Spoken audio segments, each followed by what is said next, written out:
So hey, welcome to Farmies. While uploading, I just realized that I have skipped this part. So basically, I'm gonna name it lecture 2.5 cause it is in between 2 and 3 lecture. तो मैंने already उस पर नाम दे दिया है 3 lecture, तो इसको मैं 2.5 बोलूँगा। ये बेसिकली लेबलिंग और पैकिंग के ऊपर बात करेंगे। ज़्यादा बड़ा टॉपिक नहीं है, सिर्फ 2 पेज का टॉपिक है, तो हम इसको जल्दी से कवर कर लेंगे।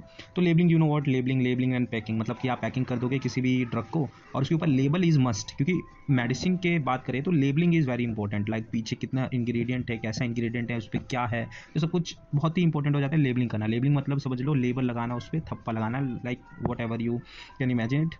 तो लेबलिंग क्या है? Container of the drug and medicine are to be labelled according to the drug and cosmetic act, मतलब इसके सिद्धांत पे। तो drug and cosmetic act and rule जो कि कब लागू हुआ था 1945 पे, तो इसके अकॉर्डिंग लेबलिंग करना वेरी मस्ट है, इंपॉर्टेंट है। It should be printed on inner and outer most container of any drug. Inner on की क्या लिखा हुआ है? Printed on inner and outer most container, मतलब कि क्या होता है इसका? लाइक जब लेबलिंग करोगे ना, तो उसमें एक मार्जिन देना बहुत ही इंपॉर्टेंट होता है। लाइक मार्जिन के लिए थोड़ा सा प्रिंट छोड़ना होता है, फिर वहाँ अंदर आपको इंक्लूडिंग लिखना होता है जो उसके अंदर दिख रहा है। और ये जरूर इंश्योर करना होता है जो नेकेड आई से दिख सके। ऐसा नहीं है कि आप माइक्रोस्कोप लेवल का चीज़ लिख रहे हो और बंदा पढ़ ही नहीं पा रहा है, तो वो एक तरह से वैलिड नहीं माना जाएगा। तो नेकेड आई से विजिबल होना चाहिए। It help in identification of any drug. Identification क्या होता है? मतलब किसी भी ड्रग को हम आइडेंटिफाई कैसे कर लेंगे कि हमारे पास सपोज करो 3 बोतल है, तो 3 बोतल में से जो डेक्समेथॉर्फन या फिर आप पैरासीटामोल किस में है, तो लेबल देख के तो पता करोगे आपकी लेबल में लिखा है पैरासीटामोल या नहीं लिखा हुआ है, उसके इंग्रेडिएंट या कंपोजिशन में पैरासीटामोल लिखा है या नहीं लिखा हुआ है, तो उसको देख के कैसे पता करेंगे हम? तो इसके लिए बहुत ही इंपॉर्टेंट होता है, किसके लिए? आइडेंटिफिकेशन करने के लिए बहुत ही ज़्यादा इंपॉर्टेंट होता है। हमारा क्या इंपॉर्टेंट होता है? हाँ, लेबलिंग करना इज़ वेरी इंपॉर्टेंट। लाइक थोड़ा सा मैं चेंज कर देता हूँ। Okay, now name of the drug, इससे तो दिख ही नहीं रहा है, ठीक है। Name of drug, official name या फिर ट्रेड नेम, मतलब जैसे कि क्या क्या लिखा हो सकता है लेबल में? ऑफिशियल नेम लिखा हो सकता है, ट्रेडर नेम लिखा हो सकता है, मतलब किस कंपनी से ट्रेड होके बन रहा है, ठीक है, या उसका ऑफिशियल नाम हो सकता है, मैन्युफैक्चरर का नाम हो सकता है, और एड्रेस वगैरह भी दे सकते हैं। एड्रेस का मतलब ये नहीं होता कि पता, एड्रेस का मतलब होता है कि किसी चीज़ को एड्रेस करना, मतलब कि किसी चीज़ को डिटेल में बताना, इसको एड्रेस। लाइसेंस नंबर हो सकता है और बैच नंबर भी इंक्लूड हो सकते हैं उसके अंदर। अब उसमें और क्या इंक्लूड हो सकता है? उसकी पोटेंसी, मतलब कि कितने mg में है, ठीक है। लाइक पैरासीटामोल क्या आते हैं सिरप्स में आते हैं 120 mg, 250 mg, फिर अगर 500 mg में होगा तो उसका टैबलेट तैयार होता है, ठीक है। तो इज कॉल्ड पोटेंसी। उसका स्टैंडर्ड क्या है, मतलब कि किस स्टैंडर्ड का ड्रग है वो, लो स्टैंडर्ड का है, हाई स्टैंडर्ड का है। ये तो स्टैंडर्ड तो ऑब्वियसली हाई होता है, पर कई बार डिपेंड करता है कि कहाँ से माल आ रहा है, तो उसका स्टैंडर्ड क्या है वो भी लेबल होना चाहिए। लाइक उसका ग्रेड क्या है, डोज कितना है उसके अंदर, are all expressed in the, अब किस यूनिट्स में लिखे होते हैं। सपोज करो सिरप्स है तो ml में लिखा हुआ रहेगा, और ग्रेन्यूल्स है तो ग्रेन में लिखा हुआ रहेगा, और लाइक विटामिन डी की गोलियां लेते हो ना, तो उसको यूनिट्स में नापा जाता है, ठीक है। Like 6000 unit, 1000 units, so on. तो नेट कंटेंट भी बहुत ही इंपॉर्टेंट होता है। नेट कंटेंट जैसे कि किस में नापा जाता है नेट कंटेंट को, मतलब कि कुल वॉल्यूम कितना है, पानी के साथ मिक्स होकर जो सिरप बन रहा है वो टोटल वॉल्यूम कितना है, तो उसको किस में नापा जाता है? वॉल्यूम में। या फिर वेट भी हो सकता है। सपोज करो कोई टैबलेट तैयार हो रहा है, उसमें हम लोग ग्लाइडेंट डाल दिया या फिर फिलर्स डाल दिया, ये सब डाल दिया, तो उनका नंबर में भी हो सकता है कि कितने यूनिट डाला है, तो नंबर भी हो सकता है। अगर टैबलेट है तो वेट में लिखा होगा, और अगर सिरप है तो वॉल्यूम में लिखा होगा। और क्या हो सकता है हमारे लेबल में हमारा हो सकता है मैन्युफैक्चरिंग और एक्सपायरी डेट्स भी लिखा होता है, बहुत ही इंपॉर्टेंट होता है। फिर और क्या हो सकता है? प्रिकॉशंस उसमें लिखे होते हैं, जैसे कि हैंडलिंग अच्छे से करें, स्टोरेज आप उसको कूल प्लेस में करें, या फिर हीट पे ना रखे, लाइक ऐसा कुछ लिखा होता है उसमें। फिर सेल, और इसको सेल करना मना है, और यूज़ कहाँ कहाँ कर सकते हैं, लाइक आँखों में यूज़ ना करें इसको, ये सब प्रिकॉशंस जरूर लिखा होता है उसमें। आप कभी नोटिस करके देखना, आपके घर में कोई सिरप वगैरह पड़ा है तो जरूर नोटिस करके देखना, मिल जाएगा आपको। लाइक कोई भी दिमाग लगा के इसको आप पूरे इस वाले टॉपिक को पूरा लिख सकते हो, बस दिमाग लगा के, कॉमन सेंस लगा के, ठीक है। फिर क्या है? Special instruction for certain drugs such as, अब इंस्ट्रक्शन लिखा होना बहुत ही इंपॉर्टेंट है। लाइक सपोज करो कोई मेडिसिन है जो वेटनरी के लिए बनती है। वेटनरी क्या होता है? जानवरों का मेडिसिन, ठीक है ना। तो सपोज करो कोई मेडिसिन है जो वेटनरी पर्पज़ के लिए है, तो उसमें इंपॉर्टेंट होता है लिखना कि दिस मेडिसिन इज़ मेजरली, मतलब है ही ऑब्वियसली किसके लिए? वेटनरी के लिए। और वेटनरी यूज़, फिजिशियन सैंपल, या फिर ऐसा कोई मेडिसिन है जो सिर्फ फिजिशियन के लिए एज अ सैंपल के तौर पे दिया गया है, इसको आप बेच नहीं सकते हो, ठीक है। इसलिए उसमें लिखना बहुत ही इंपॉर्टेंट होता है कि this medicine is only for physician, as a physician sample, मतलब कि हमने सैंपल के तौर पे इसको दिया, या फिर ऐसे ही कुछ लिखा हो सकता है, ठीक है। Special labelling such as drug for export, ऐसा कुछ लेबलिंग करना जैसे कि ड्रग फॉर एक्सपोर्ट हो रहा है, या फिर डिस्पेंस ड्रग है ये, या फिर उसमें लिखा हो सकता है कि this drug is not meant to be sold, like कोई सरकारी ड्रग है, ठीक है, तो ये भी कुछ लिखा हो सकता है, या फिर ऐसी कुछ लिखा हो सकता है उनमें। और क्या हो सकता है? सम इंस्ट्रक्शन में vary to the drug on according to the schedule, अब ऐसा भी कुछ इंस्ट्रक्शन हो सकता है जो अकॉर्डिंग टू द शेड्यूल में लिखा हुआ है। अब कितनी सारी चीज़ लिखी हुई है, हम सबको तो इंक्लूड नहीं कर सकते, तो जो बच गए हैं वो लास्ट टॉपिक में कवर हो गया है ऑब्वियसली, कि जो भी शेड्यूल में है इंपॉर्टेंट करना, तो वो भी लेबल में आप डाल सकते हैं। चलो एक एग्जांपल ले लेते हैं हम। फॉर एग्जाम्पल शेड्यूल जी, जी मतलब क्या था, गर्ल, और गर्ल किसके अंडर काम कर रही थी, सुपरविजन के अंदर में काम कर रही थी, है ना। तो ऐसे ड्रग जो बिना सुपरविजन के आप नहीं बना सकते, वो शेड्यूल जी के अंदर आते हैं, ठीक है। तो are all are same, but those drug contain warning, question के साथ आते हैं ये। उनके अंदर क्या क्वेश्चन होता है, देखो, this is dangerous to take this preparation except under medical supervision, मतलब ऐसी ये ड्रग ले तो आप सकते हो, पर ये डेंजरस आपके लिए हो सकता है अगर आप बिना मेडिकल सुपरविजन के अंदर ये ड्रग को आप ले रहे हो, तो ये आपके लिए घातक साबित हो सकता है। मेडिकल सुपरविजन लाइक डॉक्टर ने जब तक रिकमेंड नहीं करा है, तो इस मेडिसिन को आप ना ही ले तो आपके लिए ज़्यादा अच्छा है।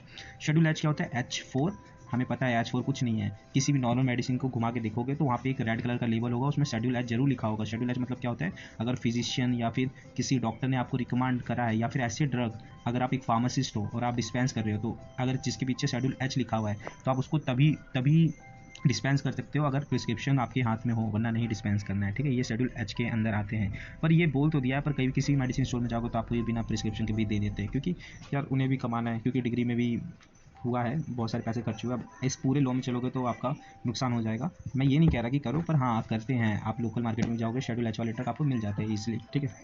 पर ये एक इलीगल है, ठीक है। अगर आपको नहीं पता हो तो आप शायद जान सकते हो, ठीक है।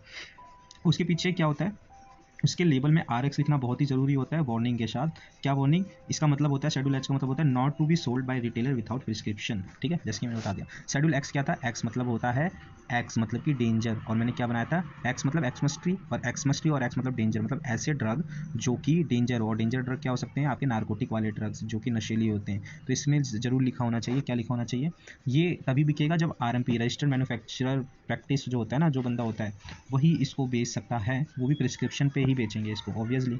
और उसके पीछे जरूर लिखा होना चाहिए XRX, मतलब कि X मतलब होता है नार्कोटिक, या तो NRX भी लिखा हो सकता है, या तो X, ठीक है। X क्या डिनोट करता है, आपका जो ड्रग है वो क्या है, हाँ, ब्लड BBB को क्रॉस कर जाता है। BBB को क्रॉस करने के बाद क्या है, वो चीज़ नशीला है, मतलब कि दिमाग में जाके असर दे सकता है, ठीक है, देता है ऑब्वियसली। फिर वेटनरी ड्रग क्या होते हैं, ऐसे ड्रग जो ह्यूमन के लिए नहीं बने, किन के लिए बने हैं, एनिमल्स के लिए बने, that drug are called veterinary drug, ठीक है। फिर पेटेंट एंड प्रोप्राइटरी मेडिसिन क्या होता है, quality of the active ingredient, manufacturer name and address, इनको देने से पहले आपको पता होना चाहिए जो इंग्रेडिएंट की क्वालिटी है वो क्या है, और आप मैन्युफैक्चरर का नाम क्या है, और किससे जो भी आप बना रहे हैं उसका एड्रेस क्या है, ठीक है। फार्माकोपियल क्या होता है, फार्माकोपियल मैं आपको बता दूं कि कुछ ड्रग के पीछे आपने देखा होगा IP मतलब होता है इंडियन फार्मास्यूटिकल के तहत ये ड्रग तैयार हुआ है। किसी ड्रग के पीछे लिखा होता है BP मतलब कि ब्रिटिश फार्माकोपिया के तहत ये तैयार हुआ है। किसी ड्रग के पीछे लिखा होता है USP मतलब यूनाइटेड स्टेट फार्माकोपिया के तहत ये तैयार हुआ है। तो इसका मतलब क्या है कि जो ड्रग मतलब कि अलग अलग एरिया पे डिपेंड करता है, ठीक है। लाइक हमारा ORS है ना, ORS है, तो ORS में आप कभी पलट के देखना, ग्रीन वाला जो है ORS मतलब इलेक्ट्रल है जो, उसके पीछे आपको BP लिखा हुआ रहेगा, मतलब कि ये ब्रिटिश फार्माकोपिया के तहत तैयार किया गया, मतलब उसके अंदर जो इंग्रेडिएंट है वो किसके तहत मतलब मद्देनजर रखते हुए बनाया गया है, ब्रिटिश फार्माकोपिया के अंडर बनाया गया है। मतलब कि उसमें जो लिखा हुआ था उतने ही अमाउंट में आपने क्वांटिटी को डाला और तब ये इलेक्ट्रोल पाउडर तैयार हुआ है, ठीक है। और IP कभी भी ORS एक ब्रांड है जो शायद सिप्ला का है, आई गेस, आई नो, मतलब जहाँ तक नहीं पता, पर ORS को आप कभी पलट के देखना, जो ऑरेंज कलर का पैकिंग होता है उसके पीछे आपको IP लिखा हुआ रहेगा, मतलब कि वो जो ORS तैयार हुआ है वो किसको मद्देनजर रखते हुए तैयार हुआ है, IP के, इंडियन फार्माकोपियल के तहत तैयार हुआ है, ठीक है।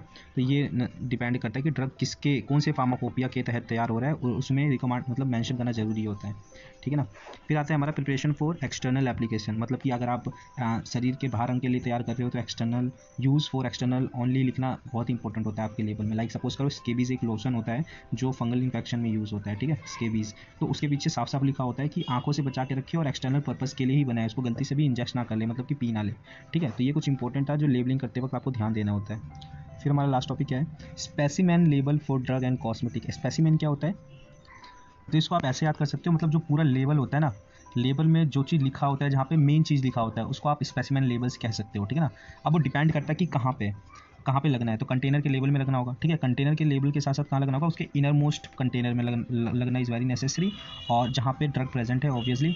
और क्या है इसमें इंपॉर्टेंट, तो कुछ एग्जांपल पढ़ लेते हैं हम। सपोज करो इंसुलिन तैयार कर रहे हैं, वो भी कितने यूनिट्स का, 80 यूनिट्स का, ठीक है। हम लोग इंसुलिन तैयार करें जो कि इसके अंदर आता है, शेड्यूल C और G के तहत आता है ये, ठीक है। अब देखो इसको लिखा क्या होगा, एक तो ये लिखना होगा कि कितना यूनिट, मतलब पर 10 cc में 80 यूनिट्स को डाला गया है इंसुलिन को, तो ये डिनोट करता है इस चीज़ का मतलब, ठीक है। और क्वेश्चन बहुत लिखना इंपॉर्टेंट है, जब तक कि मेडिकल मतलब कि डॉक्टर जो आपका है रिकमेंड ना करे तो इसको आप ना ले, ये क्वेश्चन लिखना बहुत ही ज़्यादा इंपॉर्टेंट होता है। और क्या होता है, मैन्युफैक्चरिंग लाइसेंस लिखना इंपॉर्टेंट होता है, और बैच नंबर डालना बहुत जरूरी होता है ताकि पता लगे कि कब बना ये मेडिसिन, डेट ऑफ मैन्युफैक्चर मतलब कि ये मेडिसिन कब बना है, ठीक है, और क्या होना चाहिए, कहाँ पे बना है, किस मैन्युफैक्चर के द्वारा बना है, एड्रेस क्या है उसका, ठीक है, ये सब बहुत इंपॉर्टेंट होता है।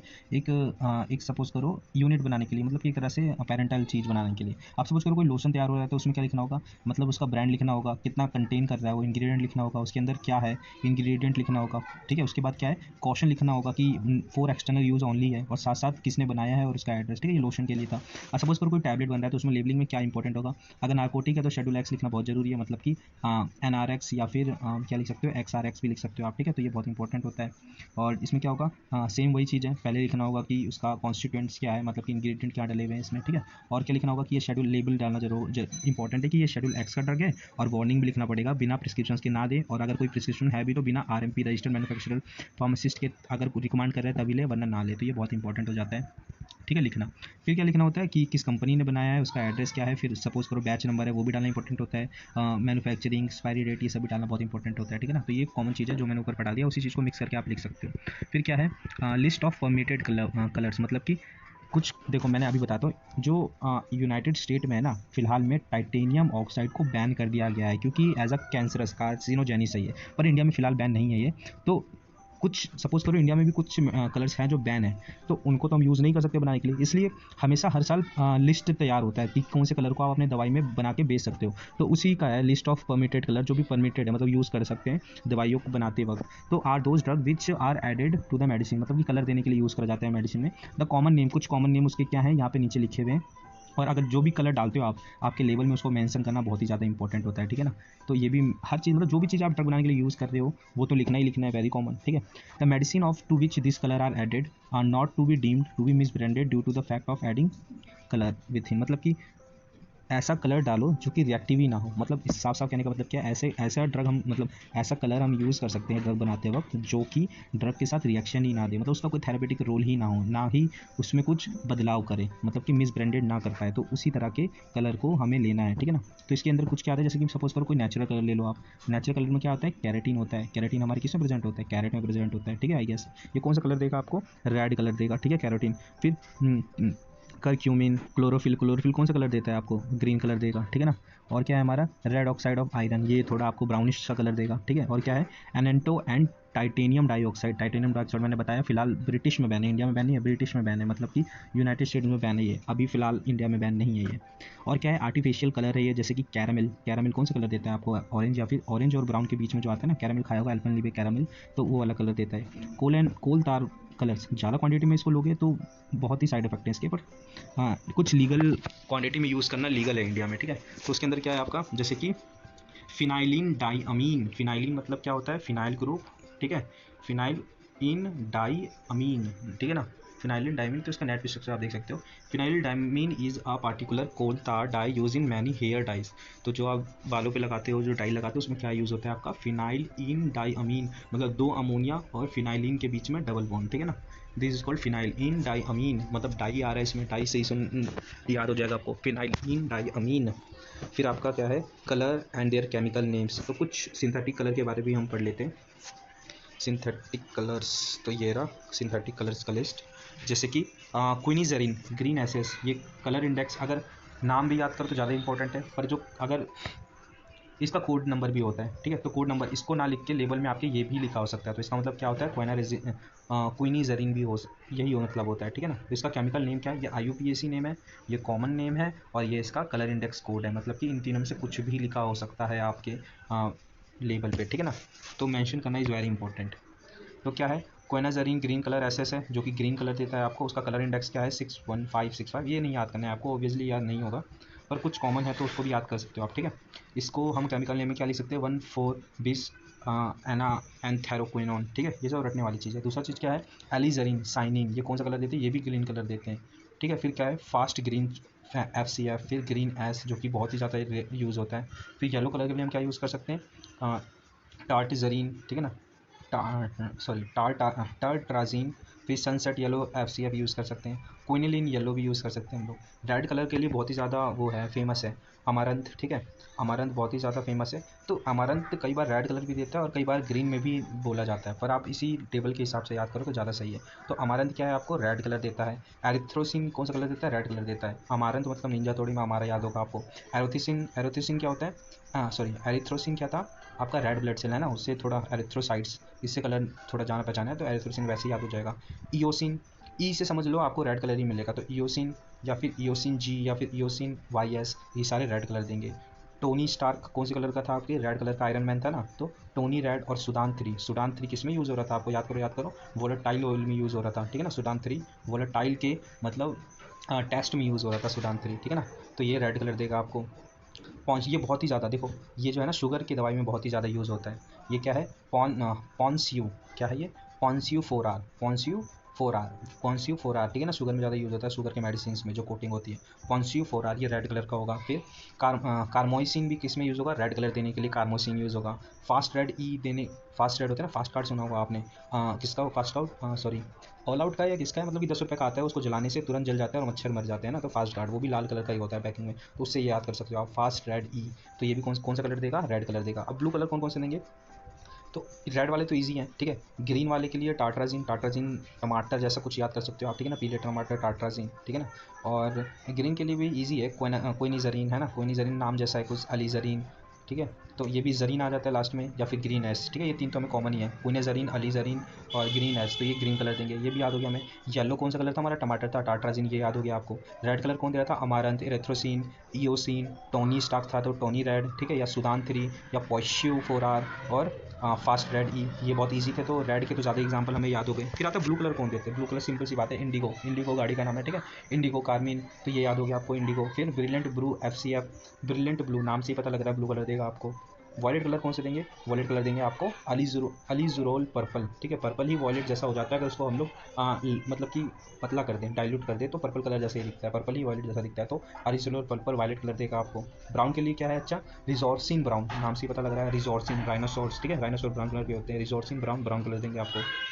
ब्लैक कलर कौन देंगे आपके, नैप्थोल, ओके ओके, जल्दी से रिकैप कर लेते हैं। लाइक ग्रीन कलर के लिए क्या यूज़ करोगे आप, सिंपल सा है, क्विनिजरीन, हेलिजरीन, फास्ट ग्रीन मतलब fast card green, green S, green app, ये ग्रीन के लिए था। फिर येलो के लिए आप क्या यूज़ करोगे, टाट्राजिन, जो कि आपका टमाटर था, ठीक है, टाट्राजिन, सनसेट येलो, नाम सुन के पता लग रहा है येलो, ठीक है, सनसेट येलो, क्विनिलीन येलो, ठीक है। रेड के लिए क्या यूज़ करोगे आप, एरिथ्रोसिन, ठीक है, अमारंथ और फास्ट कार्ड रेड, ठीक है, फास्ट कार्ड रेड और ईओसिन दो तरह के आते हैं आपके, टोनी रेड मतलब iron man, Tony red, Sudan 3 जो कि हम वॉलेटाइल ऑयल के लिए यूज़ करते हैं, पॉनिश्यू 4R, और एक नहीं याद है मुझे क्या था, एक कार्मोइसिन जो भी है आप लिख सकते हो। फिर ब्लू के लिए क्या यूज़ करोगे, इंडिगो, क्या करोगे, इंडिगो, कार्मीन और ब्रिलियंट ब्लू था एक ऐसा ना, ब्रिलियंट ब्लू। और ऐसे ही वायलेट के लिए क्या यूज़ करोगे, वायलेट के नाम में छुपा हुआ है, पर्पल जैसा है दिखता है ये, तो क्या था ये, एलिजुरल पर्पल था। फिर ब्राउन के लिए क्या था, रिजॉर्सिनल ब्राउन, मतलब रिजॉर्सिनल क्या होता है आपका, रिजॉर्सिन गेंडा जैसा, मतलब कि राइनोसोरस जैसा, रिजॉर्सिन ब्राउन था। ब्लैक के लिए क्या था, नैपथॉल, ब्लू कलर का था आपका ब्लैक कलर। बाकी कॉमन ने जो IUPAC नेम है वो भी आप याद कर सकते हो, पर पेपर में नहीं लिखता तो चलेगा, पर अगर आप GPAT के लिए तैयारी करें तो नाम याद करना बहुत ही ज़्यादा इंपॉर्टेंट है। फिर आपका क्या बच जाता है, पैकिंग कैसे करोगे आप, ठीक है, पैकिंग करने के लिए बहुत इंपॉर्टेंट चीज़ है। तो एक सबसे इंपॉर्टेंट थिंग है पैकिंग हमारे फार्मास्यूटिकल इंडस्ट्री में, उससे क्या क्या चीज़ बच जाता है हमारा, देखो सेफ्टी कंफर्म रहता है उसका, ठीक है, फार्मास्यूटिकल प्रिपरेशन जब हम तैयार करते हैं तो कॉन्टामिनेटेड नहीं होता है, ठीक है, माइक्रोबियल ग्रोथ नहीं होता है उसमें, स्टेबिलिटी उसमें बनी रहती है, और उसका सेल्फ लाइफ भी बढ़ जाता है। खुले में बेचेंगे तो सेल्फ लाइफ कम होगा, जल्दी खराब हो जाएगा और वो कॉन्टामिनेटेड हो जाएगा, इसलिए खुले में बेचना बहुत ही गंदा होता है, इसलिए पैकिंग बहुत ही ज़्यादा इंपॉर्टेंट होता है। ऑफेंस क्या होता है, पेनल्टीज़ क्या होती है इसकी, बिना कंटेनर के बेच रहे हैं, ठीक है, तो ऑफेंस कर रहे हैं हम लोग। अगर कोई भी फॉल्स या फिर मिसलीडिंग प्रोडक्ट बेच रहे हैं हम लोग लेबलिंग करके, मतलब बिना लाइसेंसिंग करे या फिर गलत चीज़ लेबल करके हम लोग बेच रहे हैं, तो वो भी हमारा एक ऑफेंस आ जाता है। और क्या है, packing a product in a container that does not fulfil the requirement of the regulation, मतलब ऐसे कंटेनर में डाले जो रेगुलेशन में फुलफिल ही नहीं बैठते हैं, तो उस तरह में भी आपका क्या होता है, ऑफेंस आप कर रहे हो। सेलिंग, सप्लाइंग या फिर प्रोसेस कर रहे हो आप, sale of product that is not for of the colour or not mark requirement for the regulation, मतलब ऐसे कलर को यूज़ कर रहे हो जो कि सही नहीं है, बैन है या फिर हमारी लिस्ट में है ही नहीं, तो आप उन चीज़ों को कलर हायरिंग एजेंट की तरह यूज़ कर रहे हो तो वो भी आप एक ऑफेंस कर रहे हो वहाँ पे। और selling of a product from an automatic machine not market as per the requirement for the regulation, मतलब कि आप प्रोडक्ट को सेल कर रहे हो फ्रॉम एन ऑटोमेटिक मशीन जो कि खुद ही तैयार कर रही है सब कुछ, नॉट मार्केट जो कि मार्केट में ऐसी मशीन आई नहीं है, मतलब कि उसको अप्रूवल मिली नहीं है, उस मशीन से आप तैयार कर रहे हो, तो भी आप एक ऑफेंस क्रिएट कर रहे हो। पेनल्टीज में सेम है, 600 तक का फाइन हो सकता है और 3 साल तक की जेल हो सकती है। आई होप ये वीडियो अच्छा लगे हो तो लाइक करें, सब्सक्राइब करें। Thank you for watching, have a nice day, bye bye. और सॉरी फॉर द नॉइजेज, मुझे पता है वो काफ़ी ज़्यादा नॉइज़ आ रहे हैं क्योंकि मैं भी रूम पे हूँ और दिन का टाइम है और आसपास सब सोते हैं।